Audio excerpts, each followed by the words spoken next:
Hello students, welcome to the commerce valley. मैं आपकी educator झूमर भट्टाचार्य और मैं आज आप लोगों को क्लास 12 अकाउंटेंसी का फर्स्ट चैप्टर पढ़ाऊंगी, जिसका नाम है accounting for partnership firm fundamental. तो सबसे पहले हम लोग पार्टनरशिप के मीनिंग को समझ लेते हैं कि पार्टनरशिप होता क्या है। जब दो या दो से ज़्यादा पर्सन मिलकर किसी एक बिजनेस को रन करने के लिए एग्रीमेंट करते हैं और उस बिजनेस का जो मोटिव होता है वो प्रॉफिट अर्न करना होता है, और उसमें से जो प्रॉफिट मिलता है वो एक अग्रीड रेशियो में अपने में डिस्ट्रीब्यूट कर लेते हैं, तो उसे हम लोग पार्टनरशिप कहते हैं। और ये पार्टनरशिप का जो एक्टिविटी जिस जगह पे हम लोग परफॉर्म करते हैं उसको हम फर्म कहते हैं। तो इस तरीके से ये पार्टनरशिप फर्म होता है। तो इसके डेफिनेशन और नेचर ऑफ पार्टनरशिप फर्म को हम लोग समझ लेते हैं कि ये होता क्या है एक्चुअल में। Partnership is a relation between person who have agreed to share the profits of a business carried on by all or any of them acting for all। मतलब क्या है कि पार्टनरशिप एक ऐसा रिलेशन होता है पार्टनर्स के बीच का, जो कि वो लोग एक रेशियो अग्रीड करते हैं कि जब भी हमें बिजनेस में प्रॉफिट होगा तो उस प्रॉफिट को हम लोग किस रेशियो में या किस शेयर में उसको हम लोग लेंगे, उसका एग्रीमेंट होता है। और ये जो बिजनेस होता है ये सारे पार्टनर्स मिलके भी कैरिड कर सकते हैं, या उन पार्टनर्स में से कोई एक इस बिजनेस को रन कर सकता है सबके लिए। नेक्स्ट इसके फीचर्स को हम लोग देख लेते हैं। फीचर्स और कैरेक्टरिस्टिक्स दोनों का मतलब सेम होता है, तो इसका फीचर हम लोग डेफिनेशन से ही बनाते हैं। पहला होता है टू और मोर पर्सन, मीन्स पार्टनरशिप में हमेशा दो या दो से अधिक पर्सन का होना मैंडेटरी है। अगर एक पर्सन होगा तो वो पार्टनरशिप फर्म नहीं कहलाएगा। सेकेंड पॉइंट होता है एग्रीमेंट। एग्रीमेंट मतलब इन पार्टनर्स के बीच में एक ऐसा एग्रीमेंट हो जिसके अंडर में रह के ये बिजनेस को परफॉर्म करेंगे। थर्ड इसका फीचर होता है existence of business and profit motive, मतलब जो भी बिजनेस किया जा रहा है वो सोशल वेलफेयर के लिए ना किया जाए, वो प्रॉफिट अर्न करने के लिए उस बिजनेस को रन किया जाए। देन जैसे हम बिजनेस को रन करने के बाद प्रॉफिट अर्न करते तो उस प्रॉफिट को हम लोग क्या करेंगे, शेयर कर लेंगे अमंग द पार्टनर्स। फोर्थ हो जाएगा शेयरिंग ऑफ प्रॉफिट। फिफ्थ होगा relation of principles and agent. यहाँ पे पार्टनरशिप फर्म और पार्टनर्स इन दोनों के बीच का रिलेशन जो होता है एजेंट और प्रिंसिपल का होता है। फर्म और पार्टनर, फर्म हो जाएगा प्रिंसिपल और पार्टनर्स हो जाएंगे उसके एजेंट। एजेंट का काम क्या होता है कि वो किसी के काम को करवाता है, एक तरीके से मीडिएटर का काम होता है। एजेंट उसके काम को करवाएगा और उसके बदले में ये क्या करेगा, कमीशन लेगा। तो यहाँ पे पार्टनर्स का और फर्म का जो रिलेशन होता है वो प्रिंसिपल और एजेंट का होता है।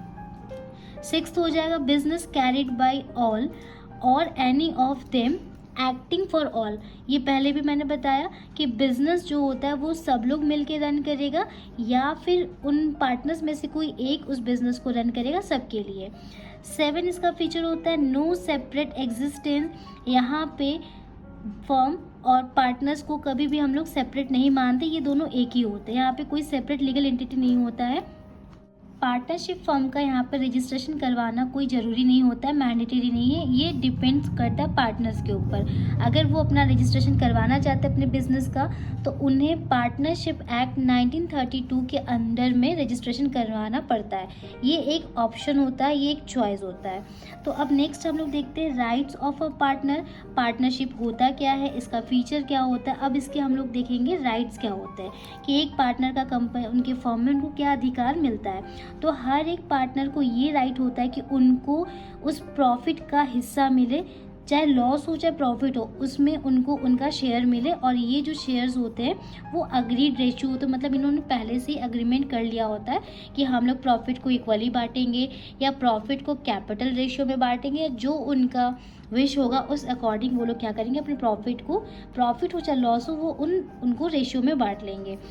सेकेंड होता है to take part in a conduct of business. Business में कोई भी कंडक्शन होगा या कोई भी काम होगा उसमें सारे पार्टनर इक्वली पार्टिसिपेट कर सकते हैं। यहाँ पे ये नहीं कि कोई एक करेगा दूसरा नहीं कर सकता है। अगर वो नहीं कर रहा है तो वो उसकी चॉइस है, बट यहाँ पे सबको पार्टिसिपेशन करने का मौका मिलता है।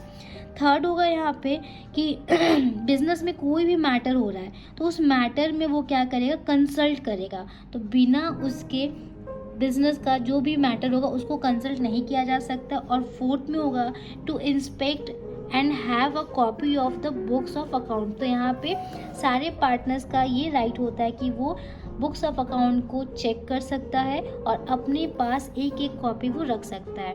फिफ्थ राइट होगा to disallow the admission of a new partner. अब 3 पार्टनर मिलके किसी बिजनेस को रन कर रहे हैं। 2 पार्टनर बोलते हैं कि एक और पार्टनर को हम लोग एडमिट करना चाहते हैं अपने बिजनेस में, उसको बुलाना चाहते हैं, बट उसमें से एक पार्टनर बोलता है नहीं, मैं नहीं चाहता हूँ, यहाँ पे कोई पार्टनर नहीं आएगा। तो उसके पास ये राइट होता है कि अगर वो चाहता है कि कोई नया पार्टनर एडमिशन ना ले तो वो वहाँ पे अपना राइट यूज़ कर सकता है। तो ये इसका फिफ्थ राइट हो जाएगा, to disallow the admission of a new partner. Sixth हो जाएगा, every partner is the joint owner of the partnership property. तो पार्टनरशिप जो बिजनेस हम लोग कर रहे हैं, इसमें जो प्रॉपर्टी हम लोगों ने लगाया हुआ है वो किसी एक का इंडिविजुअल प्रॉपर्टी नहीं होता, वो जॉइंट होता है। तो मतलब उसमें जॉइंट ओनरशिप सबका होता है। 7 पार्टनर का राइट्स होता है कि अगर पार्टनर ने फर्म को लोन दिया हुआ है तो उस लोन पे रेट ऑफ इंटरेस्ट पार्टनर का लेने का राइट होता है। अगर एग्रीमेंट में नहीं लिखा है कि कितना % से इनको रेट ऑफ इंटरेस्ट मिलना है, तो यहाँ पे पार्टनरशिप एक्ट जो 1932 होता है उसमें लिखा गया है कि अगर एग्रीमेंट नहीं बनाया गया तो उस टाइम पे इंटरेस्ट ऑन लोन 6% देना होगा। तो ये फर्म देता है और इसको किसे देता है, पार्टनर को देता है। तो पार्टनर का यहाँ पे राइट होता है 6% रेट ऑफ इंटरेस्ट लेने का। अगर उन्होंने अपने में कोई रेशियो पहले से अग्री कर लिया है कि हम 1 लाख रुपए दे रहे हो, उस पर 10% का रेट ऑफ रिटर्न हमको चाहिए या इंटरेस्ट हमको चाहिए, तो उस टाइम पे 10% दिलाएगा। अगर कोई रेशियो यहाँ पे नहीं बताया गया तो उस टाइम पे 6% ये दिया जाएगा। पार्टनर अगर फर्म के लिए कोई भी खर्चा करता है, फर्म के बिहाफ पे कोई एक्सपेंस को बियर करता है, तो उस टाइम पार्टनर क्या करता है, फर्म से वो पैसे को, उस एक्सपेंस को रिकवर कर लेता है, वो ले लेता है। ये उसका 8 राइट होता है। और 9th राइट जो होता है, every partner has to right to retire from the firm after giving a proper notice. अगर कोई भी पार्टनर फर्म से रिटायर होना चाहता है तो उसके पहले उसे एक नोटिस देना पड़ता है फर्म को, और ये नोटिस सारे पार्टनर्स को मिलने का राइट होता है। तो इस तरीके से हम लोगों ने पार्टनर्स के 9 राइट्स को देख लिया है। नेक्स्ट टॉपिक को देखते हैं, पार्टनरशिप डेट। पार्टनरशिप डेट होता क्या है, ये एक एग्रीमेंट होता है अमंग्स द पार्टनर्स में, और वो उसमें अपने डिटेल्स को इसमें लिखते हैं। बिजनेस किस पे बिजनेस होगा, बिजनेस का क्या नाम होगा, उसका लोकेशन क्या होगा, तो जो भी एग्रीमेंट होता है उससे हम लोग पार्टनरशिप डेट कहते हैं।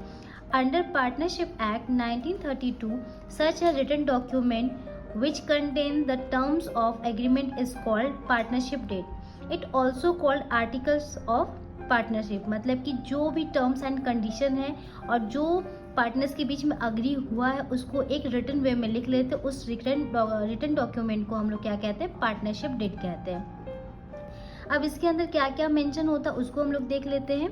तो पहला इसमें रहता है the name and address of firm. Firm का क्या नाम है, उसका क्या एड्रेस है। सेकेंड पॉइंट में names and address of partners. Partners का क्या नाम है, उनके क्या एड्रेस है। 2 एड्रेस लिखते हैं, परमानेंट एड्रेस और एक टेम्परेरी एड्रेस, अगर वो कहीं इधर उधर है तो उसका भी एड्रेस हम लोग लिख सकते हैं। थर्ड में लिखते हैं types and nature of the business. Business किस नेचर का है, किस टाइप का है। नेचर कहने का यहाँ पे सेंस है कि बिजनेस जो वो मैन्युफैक्चरिंग का किया जा रहा है या ट्रेडिंग का किया जा रहा है, तो यहाँ पे वो डिटेल मेंशन रहता है। इसका मतलब होता है कि पार्टनर्स जो कैपिटल लगाते हैं फर्म में, जो कंट्रीब्यूट करते हैं, कितना पार्टनर कौन सा कितना अमाउंट लगा रहा है, उसको एकदम डिटेल में लिखा जाता है। नेक्स्ट होता है इंटरेस्ट ऑफ कैपिटल। तो पार्टनर्स जो भी कैपिटल कंट्रीब्यूट करते हैं तो उसमें रेट ऑफ इंटरेस्ट कितना होना चाहिए पहले से प्री डिसाइड होता है। और साथ ही साथ ये भी लिखा जाता है कि कैपिटल अकाउंट को कौन से मेथड से बनाएंगे। तो टाइप ऑफ कैपिटल अकाउंट यहाँ पे 2 टाइप का होता है, एक होता है फ्लक्चुएटिंग और एक होता है फिक्स्ड कैपिटल अकाउंट। तो इसको हम आगे बताएंगे आप लोगों को।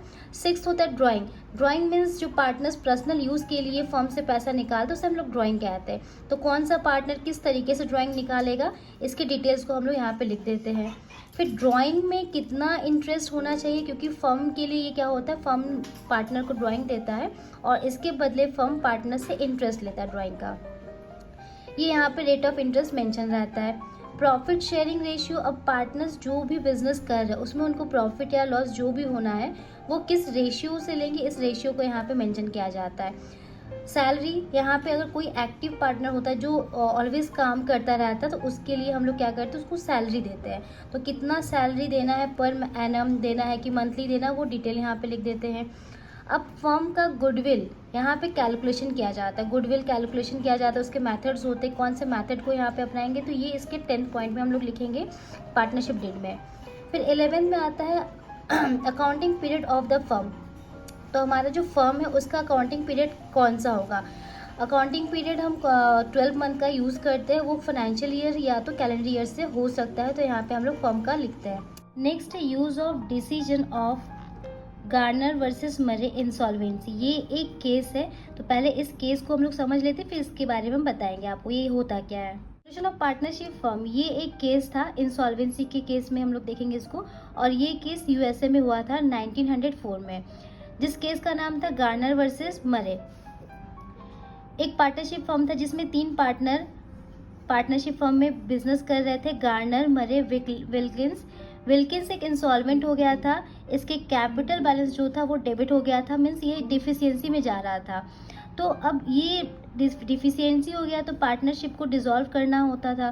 तो डिसॉल्व करने के लिए यहाँ पे 2 पार्टनर है जो कि सॉल्वेंट पार्टनर, और ये दोनों मिलके इसके डिफिशियंसी को बेयर करेंगे अपने कैपिटल रेशियो में। तो ये कोर्ट ने अपना एक डिसीजन सुनाया था और इसी दिन से इस केस का नाम हो गया गार्नर वर्सेस मरे।